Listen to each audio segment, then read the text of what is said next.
बहुत समय पहले मगध राज्य में अनिरुद्ध नाम का एक साधारण युवक रहता था। उसके पास न धन था, न ही कोई विशेष शिक्षा, पर उसके हृदय में सीखने और आगे बढ़ने की गहरी इच्छा थी।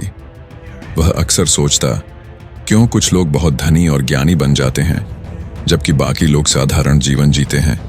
एक दिन उसकी जिज्ञासा उसे बोध गया कि विहार तक ले गई। वहां एक वृद्ध भिक्षु ध्यान में लीन बैठे थे। अनिरुद्ध ने प्रणाम कर पूछा, गुरुदेव, कृपया बताइए, धन और ज्ञान कैसे बढ़ता है? भिक्षु ने मुस्कुराते हुए कहा, धन और ज्ञान दोनों बीज की तरह हैं।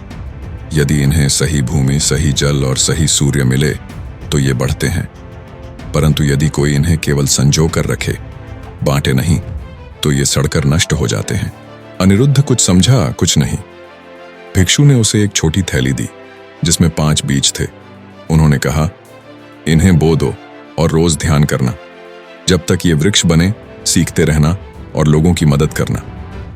अनिरुद्ध ने वैसा ही किया। उसने खेत में बीज बोए और रोज ईमानदारी से मेहनत की। साथ ही उसने पढ़ना लिखना सीखा, यात्रियों की बातें ध्यान से सुनी और गरीब बच्चों को अक्षर ज्ञान सिखाने लगा। धीरे धीरे लोग उसका सम्मान करने लगे।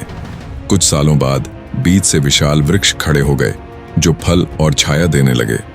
गांव वाले उनसे लाभ उठाने लगे। उसी समय अनिरुद्ध भी ज्ञानवान और संपन्न बन गया। एक दिन वही वृद्ध भिक्षु फिर आए। उन्होंने मुस्कुराकर कहा, क्या आप समझे?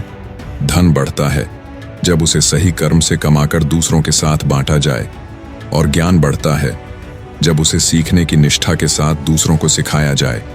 जो केवल अपने लिए रखता है, उसका धन और ज्ञान दोनों ही घटते हैं। अनिरुद्ध ने कृतज्ञ होकर उत्तर दिया, गुरुदेव, अब मुझे झात हुआ कि धन बांटने से घटता नहीं, बढ़ता है, और ज्ञान सिखाने से कम नहीं होता, बल्कि और गहरा हो जाता है। उस दिन से अनिरुद्ध न केवल धनी व्यापारी बना, बल्कि गांव का गुरु भी बन गया। वह सभी को यही सिखाता कि ईमानदारी और परिश्रम से कमाया हुआ धन ही स्थायी होता है। ज्ञान का मूल्य तभी है जब उसे दूसरों के साथ साझा किया जाए। सच्ची समृद्धि केवल भौतिक संपत्ति में नहीं, बल्कि हृदय की उदारता और बुद्धि की रोशनी में है। और इस तरह उसका जीवन सबके लिए प्रेरणा बन गया। प्रेरणा, धन और ज्ञान दोनों तभी बढ़ते हैं जब उन्हें सही कर्म और उदारता के साथ उपयोग किया जाए। केवल संग्रह करने से दोनों नष्ट हो जाते हैं। आपका एक लाइक, एक प्यारा कमेंट और एक सब्सक्राइब हमें और भी बेहतर कहानियां बनाने की ताकत देता है।